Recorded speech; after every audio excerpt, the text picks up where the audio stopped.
নমস্কাৰ গাইজ, স্বাগতম জনাইছোঁ সকলোকে অন্য এটি ভিডিঅ'লৈ। তো আপোনালোকৰ নিশ্চয় সকলোৰে খবৰ ভাল। ককা, আপোনাক মই এটা কথা সুধিব বিচাৰিছোঁ, আপোনাৰ যে ঘৰটো, এই ঘৰটো কেতিয়াৰ ঘৰ আৰু কিমান বছৰ হৈছে? 65 বছৰ হৈছে। 65 বছৰ। এই যে ঘৰটো আপোনালোক মই কেমেৰাত দেখাই আছোঁ, এইটো হ'ল চাকি জ্বলোৱা ঘৰ, মানে এইটো হ'ল অকল মাটিৰে বনোৱা ঘৰ। আৰু এই ঘৰটো আমাৰ ইয়াত মই আজিলৈকে ক'তো দেখা নাই, আৰু এই প্ৰথম দেখা পাইছোঁ।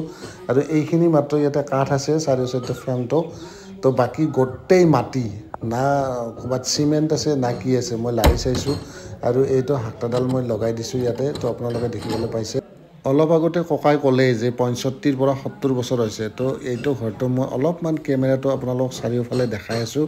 এই ঘৰটো পূৰা মাটিৰে বনোৱা ঘৰ। ইয়াতে খালি এইখিনিয়ে বাঁহ আছে, মানে ইয়াতে ঘৰটোৰ গোটেই ঘৰটোৰ ভিতৰত এইখিনিয়ে বাঁহ আছে ইয়াতে, নহ'লে ক'তো বাঁহ নাই। তো এইখিনি মই অলপ দেখুৱাইছোঁ আপোনালোক ওপৰত এই কেমেৰাত দেখিবলৈ পাইছে। আৰু এটা বহুত ইণ্টাৰেষ্টিং কথা হ'ল কি, এই 65 পৰা 70 বছৰ মানে টাইমলৈকে যে এনেকৈ বাঁহো এনেকৈ ভালে আছে, সেইটো কিন্তু এটা আচৰিত ভাবিবলগীয়া কথাকেইটাই কিন্তু গাইজ। ইমান পুৰণি ঘৰটোত এই ককাজন থাকে, ইমান ভাল লাগিল আজি আহি।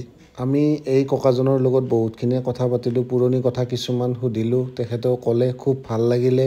আৰু তেখেতে যাতে সদায় এনেকৈ সুখ শান্তিৰে থাকে আৰু হাঁহি ফূৰ্তিৰে থাকে, তাকে আশা কৰিলোঁ। ধন্যবাদ।